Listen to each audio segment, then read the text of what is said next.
Welcome, everybody, to all our Ignite Your Life family.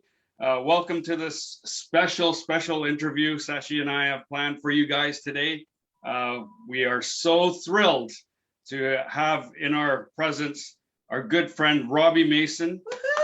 Yes, we met Robby during Business Mastery, actually. So we were, Sashi and I, we've done all the Tony Robbins programs, but loved Business Mastery, and we got actually put into a virtual room with Robby and Mackenzie, actually, his beautiful wife, and we really connected. We just hit it off, and then ever since then we've had lots in common. We're both very spiritually connected, and we our ideas aligned, and so we actually meet on a weekly basis virtually. But we also Sashi and I got to meet Robby and Mackenzie in person very recently, and we'll share more about that in this interview.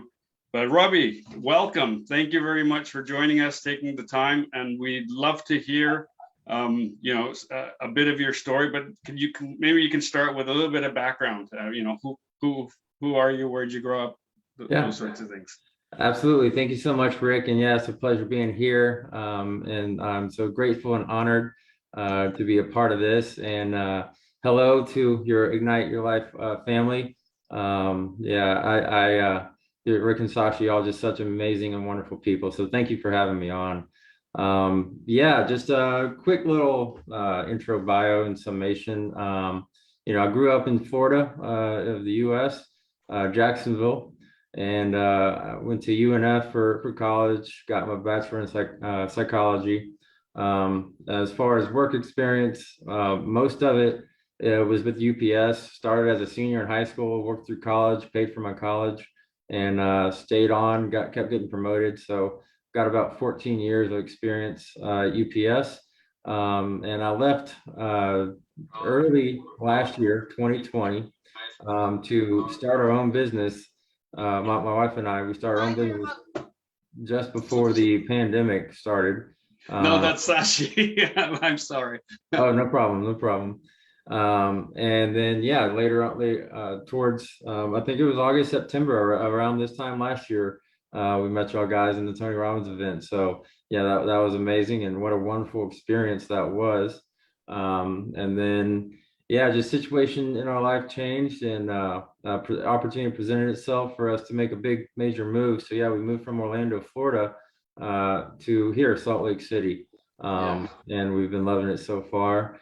And then that's where our story. We moved here in May, and then that's basically where our story today picks up. Right. So, what are you finding? What are you loving about Salt Lake City? Well, we're very outdoorsy people. We just love nature, love getting outside and connecting to nature. So hitting the trails. I picked up the sport of peak bagging, which is like when you hike up a trail that goes to the top of a mountain. So basically summiting mountains. Right before my diagnosis and all that. So been looking forward to getting back into that. But we love camping and spending time with the dogs, just all sorts of stuff. So sounds amazing. And you mentioned your diagnosis. So that's what I really wanted to talk about today was your diagnosis, your condition, and your recovery, especially. So maybe you can share a little bit about what was your diagnosis, and what did you go through when you got the news? Anything else? And what kind of condition were you in when you got the diagnosis? Yeah, absolutely. Yeah. So I'll just dive right into it. So we moved here in May, and we were waiting to get on some good insurance, and started going to the doctor's offices and dentists, started getting back in all that, because I had done a lot of transformation and growth spiritually, mentally, emotionally, but we had kind of been neglecting our physical selves during COVID. So went to the dentist in early June, and they took a biopsy of a lump in inside of my gums on the bottom jaw, and turned out it was cancer, and it was stage 4. So it is something that I had been just letting grow, and I'm just like your typical guy, just don't want to get anything done or checked out by doctors or dentists or whatever. So, you know, tisk, right? And Yeah. that's kind of what, Lesson learned. yeah, lesson learned there, right? And word of advice for all those guys out there. Yeah, if you Who are got something, go thinking, get oh, it it's checked no big out. deal. Yeah. Yeah. But anyway, so, got that diagnosis, and, my wife and I were very close, and I love her dearly. And, we took the news about as well as anyone could take it. We, just everything we've done in life. We actually just celebrated our 4-year dating anniversary. We met the September 23rd in 2017. Yeah, 4 years Wow, ago. congratulations. Thank you. And we've accomplished so much. We feel like we've lived a whole life. We've bought and sold a house. We've bought a tiny house. We've traveled so much together, bought cars, moved twice, 2 major moves. So done so much in so little time. And with each of those accomplishments, though, it's like we just think about it like another typical day. So, we got the diagnosis of cancer, and we're like, okay, just another obstacle. We're going to get through this. And the doctors had to keep like reiterating, like, no, this is kind of serious. Like, you should Yeah. really give it a little bit more thought. I'm like, okay, all right. So, we began to, consult with the doctors, and we had 2 surgeons involved. So it was 2 surgeons and a 9-hour surgery that we were planning out. And there was, I kind of kept it out of my head for a while until about a week before the surgery, which was mid-July. So here we are, almost the end of September. So just a little over 2 months ago is when the surgery occurred. And there was a lot of mental prep that went behind it. I had to think, I want to come out of this stronger than I'm going into it. And so what can I do mentally, emotionally, physically to prepare myself? So, Yeah, well, I don't mean to interrupt you, but it sounded like you were already looking at that you were going to breeze through this with that mindset, especially if the doctor had to constantly remind you that, oh no, you should take this seriously. Yeah, no, totally. But it's wonderful to hear that mentally you were already. Oh, well, yeah. It's another thing we're gonna. Well, as a Reiki master myself, and very in tune with my energetic self, I tend to think that I have a pretty good stronghold on my spiritual and mental connection to myself. So, there's a lot behind that. But when you are the patient, it's kind of hard to practice on yourself without that bias and practice objectively. So, I did recruit the help of my mentor back home in Orlando, and she's helped me a lot. The great Lisa Tony, and she's been helping me a lot post recovery as well, energetically wise. But I mentioned the physical side, so I wanted to go into this with the strongest immune system. So I won't list them all out by name. People can contact me directly if they want to know. But I bolstered my immune system with the most extensive supplemental regimen that I think anyone could invest in, and it certainly paid off, and I'll get to that point in a second.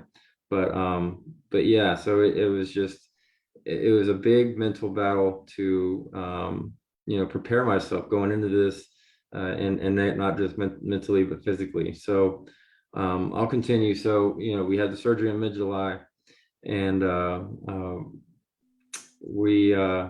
I got out of surgery, and there was a couple things that was happening that I woke up to that was not portrayed to me, that I was expected for. So I had everything. I was basically everything hooked up short of life support. I had a ventilator that they had to have me wake up to pull out so they could put the feeding tube in, and I was in the ICU for 5 days. They had taken bone out of my left leg, skin off of my left arm to reconstruct my jaw, and the surgery took a little over 9 hours, and yeah, and the picture that my wife shared with the family is just incredible with everything that they had hooked up to me. I mean, this arm was all bandaged up. My left leg was bandaged up. My right leg, the good leg, had one of those compressors on it that to keep me from getting blood clots. And then my right arm, my good arm, had about 4 IVs stuck in me. So I was virtually incapacitated. I couldn't really move. My jaw was swollen 3 times the size it is now from scar tissue. And the feeding tube, and they had oxygen in me. I mean, just the whole 9 yards, just so many wires hooked up to me, more wires than the Pentagon. It felt like. So, I wake up to this and, I'd been preparing myself, but this was a test.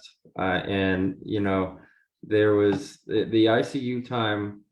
It really broke down my hierarchy of needs and survival. So I'll share like just even like day one, and even going into this, my wife and I knew I was going to need a way to communicate. We had even talked about the idea of learning basic sign language because I knew that talking would be difficult. So I actually had just a notepad and a pen by the bedside, and my first little scribble was "can't breathe" because I had that ventilator stuck in me. But they got it out as soon as I woke up, and got the feeding tube in. Thank goodness I was able to breathe. But yeah, day one, just breaking it down that time in the ICU, it was all about learning my communication all over again because I couldn't talk. So I was like, how am I gonna relay my needs or how I'm feeling or stuff like that? And doctors and nurses coming in every 30 minutes coming to check pulses and stuff like this. It was unreal. Day two, my focus was on movement. They, because after surgery, they want people to get up and move so that they don't get those bed sores or blood clots, stuff like that. So day two, I had to learn how to sit up. I had to learn how to sit on the edge of the bed. And then I had to learn how to stand, just like being reborn. Like I had to learn all this basic stuff that people take for granted every day. And I did. And have to learn all this stuff from scratch, basically. And I have to tell you, and I hope it's not TMI, but I was so excited when I was able to walk 5 feet from the bedside to the toilet. That was a big day. That was a big accomplishment. It sounds very small, but it's huge when you've undergone something like that. Day 3. Yeah, what a scary feeling to wake up in that state. And like you say, not be able to talk and have to relearn everything. I can't imagine what you were going through. So Robby, how did you I'm going through knowing that you were going to be in this situation and having some fears? Did you have some mental messages like kind of prepared that you would change your mindset when you would start going into some of those fears and just like start looking at the outcome you wanted to keep yourself going to the next step and progressing? Well, yeah, and I mean, going into it, not so much. Like there was some mental prep, and it was more just centering myself in meditation. But I started beginning to get these epiphanies and mental breakthroughs going in the thick of it, going through it in the ICU when I had a lot of time to myself in my mind and not verbally expressing myself a whole lot, was when I was getting a lot of that. Just got to keep moving, and me realizing that, it's about living in the moment. It's about taking advantage of your talents and abilities while you can and doing it now. while you can, because So you were getting these messages that like, that gotta do it now, like don't put things off. Yeah, it was Wow. like I began to think back on times where I really just took for granted my free time and my ability to do basic things, that you just don't think about until it's taken away from you. And my case in point right here, I had no idea. I was completely blindsided by this. So you just don't know what's going to happen. 2 months from now, you could be in a completely different position, and then any opportunity you could have done now you can't do. Maybe not forever, but at least for some period of time. So and I guess like we don't always know, right? Like we're just going through life, and there's a much bigger plan for our lives, and we don't actually know like 2 months from now. And if we fight against the events that we're going through, then we don't know, like, this could have happened for the better, but we don't actually know the gifts yet. Right. So, Yeah. And that I am so grateful for my mental outlook on that, is that I did stay positive through all of this. And I did see it as an opportunity and not an obstacle, because of some of the mental breakthroughs I was getting, and just the growth that was happening. Some of the amazing people we were meeting through this experience. And it's just life, good and bad things are going to happen. So it's really a matter of where you decide to put your focus. We are a product of our focus and of our thoughts. So if you're not happy with, and I might hurt some feelings by saying this, but if you're not happy where you are in life, that's your own fault. And it's because of your outlook. That's the case in point. I mean, I could have easily just sat on the couch, or just beat around and been sad about this whole thing. But that's not the way I want to live. That's not the way I choose to live. I choose to focus on the positive and see the silver linings and everything. Sure, I'm just as normal as everyone else. Bad things happen to me every day, but I don't talk about them. I don't focus on them. And I don't complain about them. I don't go gossip to 10 different people saying how bad my day was today. I go and talk about how great it was, how awesome my breakfast was, or some cool person I met. It's like that's where I choose to put my focus. And so Robby, you and we know each other. I don't know if Rick, you got into this. I want to while you're on that thought wave, just share about when we met you in Salt Lake City recently. Yeah. We come in and we see Robby. His arm is bandaged up. His leg is bandaged up. He's in a wheelchair. I don't remember if you had something on your face or not at that time, but I come up to you to see this smile, and I'm smiling, and then he stands up out of his wheelchair. He can barely stand, but he stands up and he gives me a big hug, and it was just incredible, so heartfelt, and so endearing. And that's the Robby we know, and that's the spirit we know. This man's spirit is incredible. Yeah. And then later in our conversation, we actually got down to talking about what he went through, and I was expressing my my heartfelt love for him, and what he went through, and feeling his pain. He goes, "Oh, it's a great story that I'm going to get to share with everybody." Well, yeah, and when we've been in this positive business too, like being in the business that we're in, which is all about people and helping people, and I mean, your story just like it's so inspiring, and I feel that you're going to be able to inspire so many business builders and entrepreneurs with your story. I just really truly feel that, and also with the immunity, you talked about the physical, the supplements that you were able to bring your physical body and boost your immunity, and so going into it, you had a positive outlook, you had your immunity was brought up rather than being in fear, because so many people face things with fear, and that brings their immunity down, and they're not actually empowered, right? And you kind of went in with this really empowered outlook where, okay, this is what I have in front of me. So I can't change those things. So what do I have control over in my mind, in my body, and what can I do to have the best possible outcome? Yeah. And that was when we met, that was only 5 days after I had gotten out of the hospital. That's right. So I had spent a week in the hospital, been out for 5 days.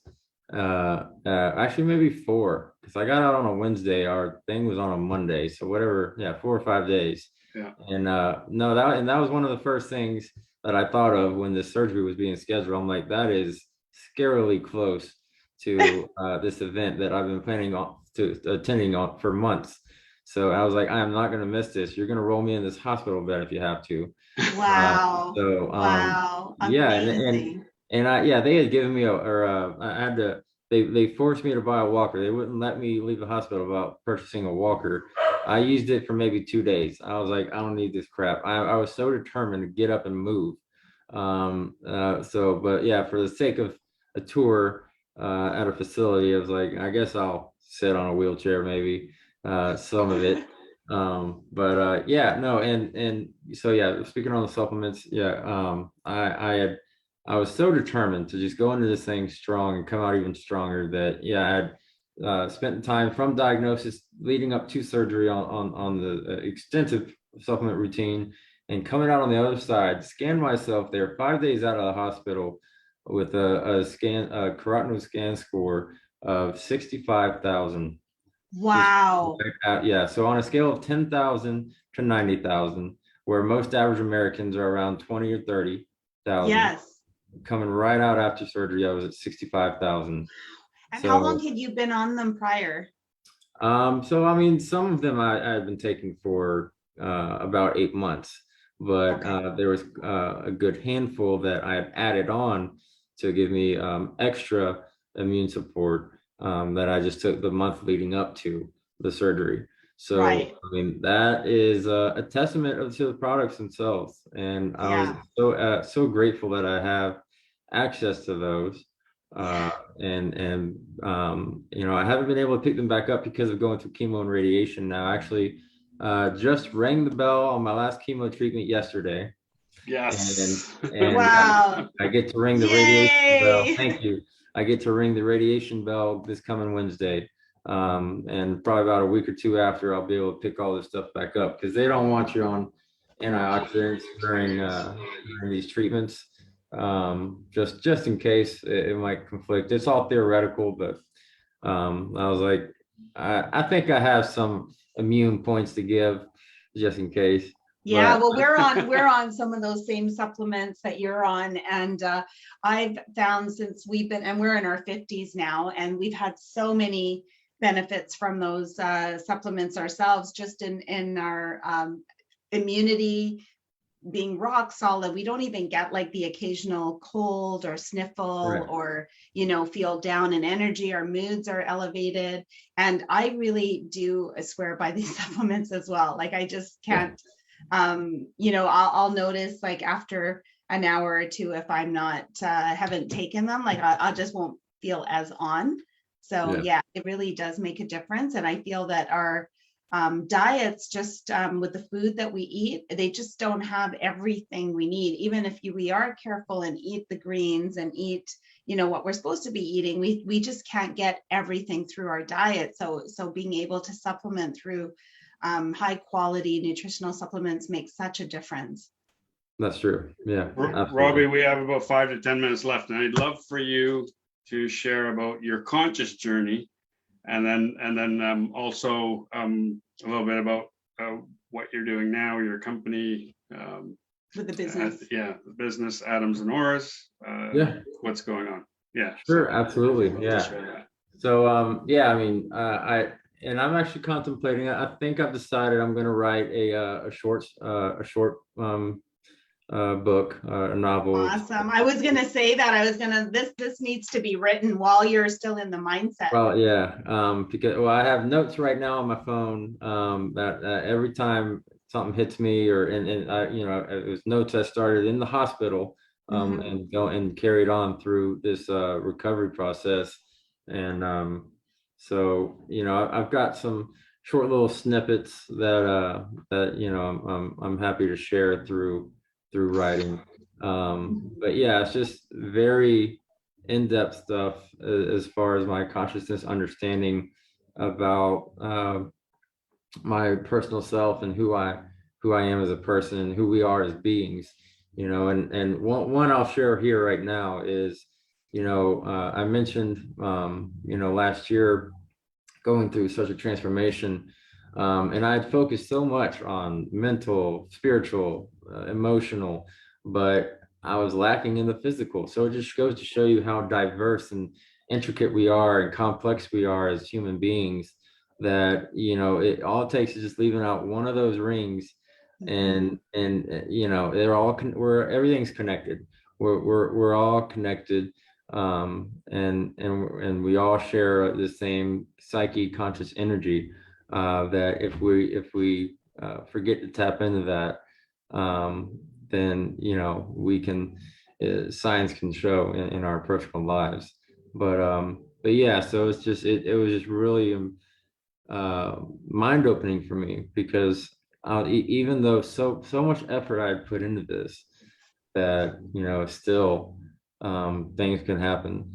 So it was really wild. But that's what's kind and of, I think even and you do a lot of Tony Robbins work, and he has in his life mastery program, like the physical is the foundation, and then everything else builds on top. Because if our bodies aren't strong to withhold everything that comes at us, then how do we put out everything that we want to put out in life? Exactly. If we're not at our max energy. And that's the passion behind my wife and I's company, Atoms and Auras. So the name says it in there, is we want to marry both the scientific and the holistic world of wellness. So depending on who you talk to and what wellness practitioner or modality people explore, they're going to be gravitated more towards one or the other. Some more heavily scientific, some more woo-woo, as they call it, or metaphysical side. So my wife and I have both experienced both sides of it and see the value in both sides. And we're like, why is there not more out there that is exploring both of these together? So that's why we created Atoms and Auras, to create this virtual wellness community, where it serves as a platform for wellness practitioners to be able to connect to clients virtually. So anywhere in the world, doesn't matter where you are. A lot of countries are on lockdown still. So COVID presented that problem where during lockdown for us here last year, so many of our friends were in the wellness business, but they had to shut down their doors, and it was really sad, because problems don't stop just because of a pandemic. There's even more problems. We had this issue of accessibility to doctors or practitioners. So that's what inspired us to create the platform, and the idea behind the platform is, like I said, marrying these two worlds of the scientific and metaphysical, so people can have access to all these different modalities, because what might work for me might not work for someone else, and vice versa. And I understand the name so much better now. Atoms and Auras. But we actually are just now launching. We just relaunched a brand new website. Should go live. It's not live right now. Should be live in a few hours, or by tomorrow at the latest. Okay. Where we're also going to have a video course section where we've got 3 video courses that people can subscribe to. One is a chakra yoga course, where it's 7-day class, or a 7-day class. Each class focuses on a different chakra. It's labeled as prenatal, but it's really good for anyone. You don't have to be pregnant to take it. Chakras are chakras. They all need clearing. We've got one of our dietitians made a plant-based food cooking course, which is like a college class meets cooking show. And then also got another one that are Kundalini yoga / interpersonal hypnotherapist excuse me, created that is like a mind body reset. And so that's Fantastic. looking forward to that. Fantastic. Fantastic. Robby, we're unfortunately out of time. Tell people where they can get a hold of you. Excuse me. I think it's perfect time, but I think my voice is about to go. Okay. No, yeah, y'all can visit us at atomsandauras.com, and that's spelled like the scientific atom, ATOMSANDAURAS.com. And you may also email me directly, Robert@atomsandauras.com. Perfect. Awesome. Thank you very much, Robby. What a- I've shared your email contact in the chat with everybody, so I just posted that now. So anyone who's looking to connect with Robby and are interested in his company and the services that he offers, look them up. It sounds like an amazing place to have some healing and have some wellness Yeah. and find some wellness. And I just wanted to also add in there that Robby, you are also looking for you help new entrepreneurs or new business people. Do you want to just maybe give 30 seconds about that in case anybody's watching that's interested? Yeah, sure, absolutely. And we found great success in personally using some of these skincare and nutritional supplement products that has helped me be in the prime condition that I am going into this experience, that there is a business of opportunity attached to that. So if there's anyone interested in the nutritional supplement regimen that I was on to bolster my immune system so strong for this, to fight stage 4 cancer, I'm happy to share that. Amazing. Yeah, that is just such an incredible story. And I can't tell you the number of people I know that, like I'm thinking of somebody right now and she's just had a stroke. Her doctor has shown up at her house. She's got like a page list of medications. There's just no education at all about nutrition, about hydration. And she's only 48, I think same age as, 48, a few years younger than us, but she's basically been given a life, like told you're going to be on these medications for the rest of your life.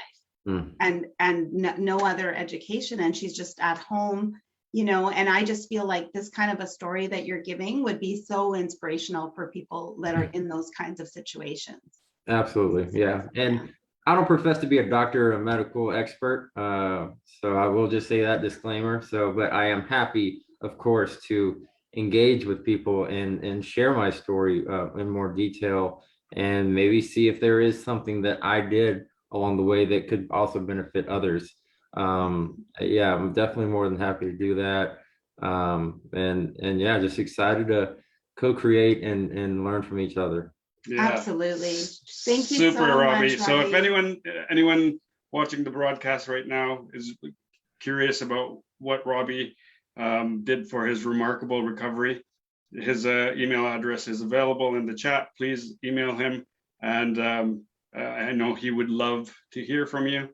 Once again, Robby, thank you very much for being our guest. It was a wonderful conversation we had, and I loved your inspiration and your outlook on life. It gives us inspiration. So thank you very much. Thank you, Robby. Absolutely. Thank you all so much for having me.